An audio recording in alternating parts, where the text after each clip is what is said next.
When we're looking at speed, velocity, displacement, distance, acceleration, all of these need you to learn your definitions really, really well. So let's go through it. Displacement and distance seem very similar. Distance is a scalar quantity, which means that it has no direction, it's just magnitude, and it can be defined as the length of the path traveled. Displacement, also sometimes called position, especially if we're putting it on a graph, can be defined as change in position. So on a graph, we often just put position, and then the changes on the y-axis tell us how much it has displaced. And displacement is a vector quantity. It's your shortest possible position, at least distance between the start position and the end position. We need to use two words. Start is often called initial position, and the end is a final position. Velocity, on the other hand, is going to be rate of change of displacement, which is a vector quantity, and speed, which is a scalar quantity, is rate of change of distance. Notice there's a link between distance and speed. There is a link between velocity and displacement. When we are asked to calculate an average velocity, we take the total distance and we divide it by the total time. So it's total distance, or total displacement, rather, I suppose, total displacement over total time. Where can we consider that to be true? At the time midpoint, and we've done this quite a lot in class. So if we need to decide on a single point where the average is most likely to be true, it's going to be at the time midpoint. Instantaneous velocity is the velocity at a single point. So if I get an average over a certain displacement over time, I can say that the instantaneous velocity is true at that time midpoint. If I'm doing a graph of motion, I might say something like, what if I had to work out the velocity at point A? I would need to draw a tangent at that point to be able to determine the gradient if that was a a displacement time graph or a position time graph. The definition for acceleration is rate of change of velocity, and it's a vector quantity. I guarantee you that one of these definitions is very likely to come up in an assessment. So you do need to know these definitions, especially the definitions of displacement, velocity, and acceleration. Remember that gravitational acceleration, in other words, if an object, and that object is often called a projectile. A projectile is anything that is in free fall.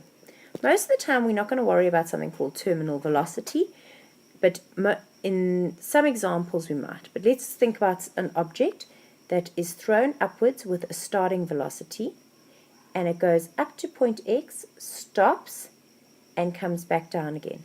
Through the entire journey, its acceleration is going to be equal to 9,8 meters per second squared downwards. What does that acceleration do? On the upward journey, that downward acceleration, I give it a velocity, it slows down, stops, turns around, and speeds up. The velocity at the end is exactly equal to the velocity at the beginning, except in the opposite direction. Obviously, it's the identical displacement to the top and the identical displacement back down to the bottom. So the distance to get up, or displacement to get up, is equal to the distance or displacement to get down. But if I think of it as displacement, do not forget that I'm going to land up with the opposite direction, because this is up and that is down. So distance is the same, but displacement is equal, but in opposite direction. Time is a scalar quantity, and it takes the same amount of time to get up as it does to come back down again.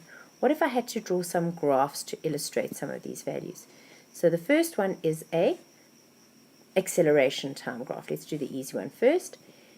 For the entire journey, my acceleration, I'm going to take downwards as negative and upwards as positive.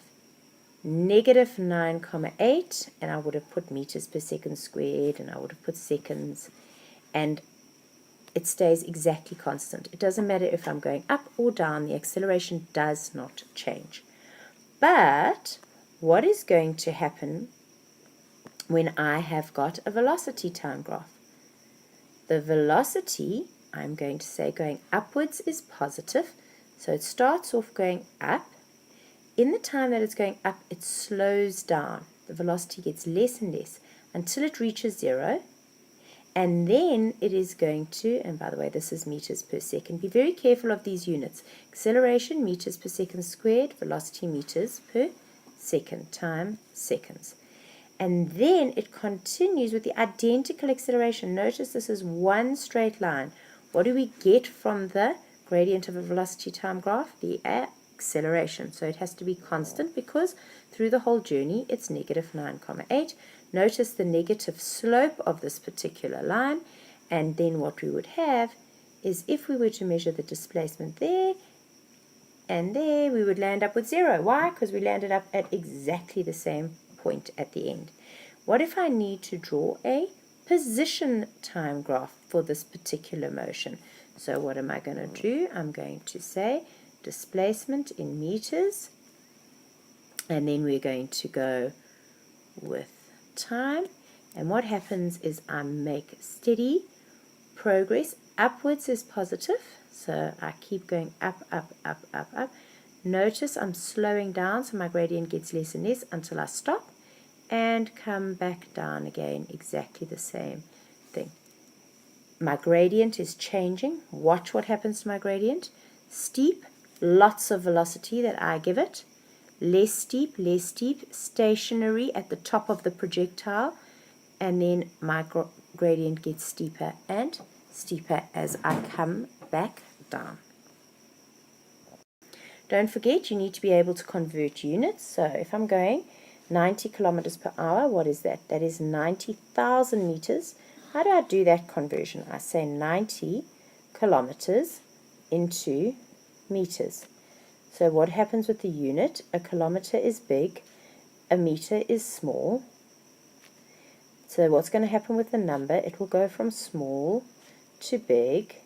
That means I multiply. Kilo is times 10 to the power of 3, so I'm going to go 90 times 10 to the power of 3, which is 90,000 meters. Reminder on that again, if I'm going, in this particular example, I'm going to go from 50 meters into kilometers. So my unit is small and kilometers is big. The number will go from big to small, so I'm going to divide, and I will then say 50 times by 10 to the negative 3 kilometers, and that is 0,05 kilometers. I then divide by 1 hour, and what's 1 hour in seconds? 3,600 seconds. How did I get that? I said that we have got 60 seconds, 60 minutes, so it's 3,600 seconds, and I get 25 meters per second. When I want to convert seconds, remember what this is. This is 50 meters per 1 second. So 50 meters I've got into kilometers over here. What is 1 second? It is 1/3,600th of an hour. So I take my calculator, 0,05, multiply by 3,600, and I get that answer of 180 kilometers per hour. Please make sure that you are familiar with your unit conversions.